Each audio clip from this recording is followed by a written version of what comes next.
এই পাখি নিয়ে গবেষণা করে বিমান বানাইছে। সুবহানাল্লাহ কইবেন না? আমরা বানাই নাই, আমরা তো খোঁজাখুঁজিতে ব্যস্ত, আমরা আছি ফতুয়া নিয়ে ব্যস্ত। আমরা ফতুয়া নিয়ে রইলাম আর ওরা সব আবিষ্কার করে ফেললো। উইলবার রাইট আর অরভিল রাইট, এই দুই ভাই 1903 সালে এই বিমান আবিষ্কার করেছে এই আয়াতের উপর গবেষণা করে। আওয়ালাম ইয়ারাউ ইলাত তাইর, ওরা কি পাখি নিয়ে ভাবে না? আমাদের তো ভাবার সময় নেই, আমরা আছি মদ নিয়ে আর নারী নিয়ে আর জুয়াবাজি নিয়ে। চিল্লায় বলেন ঠিক কিনা? এমন অনেক মন্ত্রীদের হোটেল আছে যেখানে পতিতালয়ের আড্ডাখানা। চিল্লায় বলো ঠিক কিনা? মুসলমানরা মদ আর নারী নিয়ে ব্যস্ত, আর ইহুদি খ্রিস্টানরা আমাদের সব ঐতিহ্যকে ধারণ করেছে। উইলবার রাইট অরভিল রাইট গবেষণা শুরু করে দিল। পাহাড়ের শুয়ে শুয়ে দুই ভাই খালি পাখির ছবি আঁকে, কেমনে পাখিগুলো টানা ছাপটা মেরে ওঠে, কেমনে নামে। গবেষণা করতে করতে করতে প্লেন বানায় ফেললো 1903 সালে। আজ থেকে 100 বছর আগের স্টোরি শোনাচ্ছি আপনাদের। তখনকার বিমান এখনকার বিমানের মতো ছিল না। আপনি দেখবেন যে শুরুতে বিমান কেমন ছিল।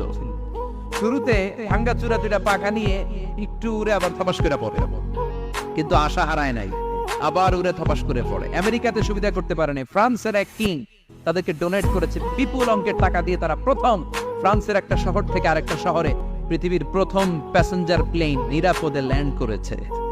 মানুষের উড়ার স্বপ্ন সফল হতে শুরু করলো। এখন বিভিন্ন ধরনের বিমান একটার পর একটা শুরু হয়েছে। এই পৃথিবীর সবচাইতে দ্রুতগামী যে বিমানটা আগে ছিল নাম ছিল কনকর্ড যাত্রীবাহী বিমান। এটার পরে এখন একটা বাইরে হচ্ছে বোম সুপারসনিক। কি নাম? Bomb supersonic. এত স্পিডে চলে, এই মাত্র দেখতেন এদিকে, এরপর দেখবেন নাই ওই দিকে। সুবহানাল্লাহ পড়েন। কি বিশাল বিশাল ডবল ডেকার গুলো নিয়ে শূন্যে উড়াল দেয়। A3 এয়ার বোয়িং A380 বর্তমান পৃথিবীতে সবচেয়ে বড় প্যাসেঞ্জার বিমান। কার্গো বিমান তো এগুলোর 7-8 ডবল বড় হয়। I'm talking about the passenger plane A380 525 জন যাত্রী নিয়ে এটা শূন্যে উড়াল দেয়।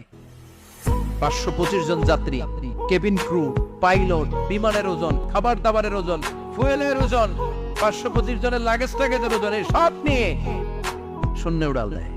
সুবহানাল্লাহ কইবেন না? এই বিমান আবিষ্কারের আগ পর্যন্ত গোটা বিশ্বব্যাপী সব দেশে দেশে ছিল সেনাবাহিনী আর নৌবাহিনী। বিমান আবিষ্কার হওয়ার সাথে সাথেই শুরু হয়ে গেল বিমান বাহিনী, এয়ার ফোর্স, মিলিটারি। এখন বোম সুপারসনিক বানায়, এখন ড্রোন হামলা করে, এখন মিসাইল হামলা করে, এখন স্যাটেলাইট পাঠায়। আমরাও পাঠাইছি। কি নাম? Bangabandhu satellite. We launching the Bangabandhu satellite channel last year. আমরা বঙ্গবন্ধু স্যাটেলাইটও পাঠাইছি উপরে। সবকিছু পাখির উপর গবেষণা করে হয়েছে। চিৎকার করে বলেন ঠিক কিনা? এজন্য আল্লাহ ডেকে বললেন, গোলাম ওরা কি পাখির দিকে তাকায় না? পাখির দিকে যদি নজর করে একটিবার তাকাতো, নাস্তিক আর নাস্তিক থাকতে পারতো না।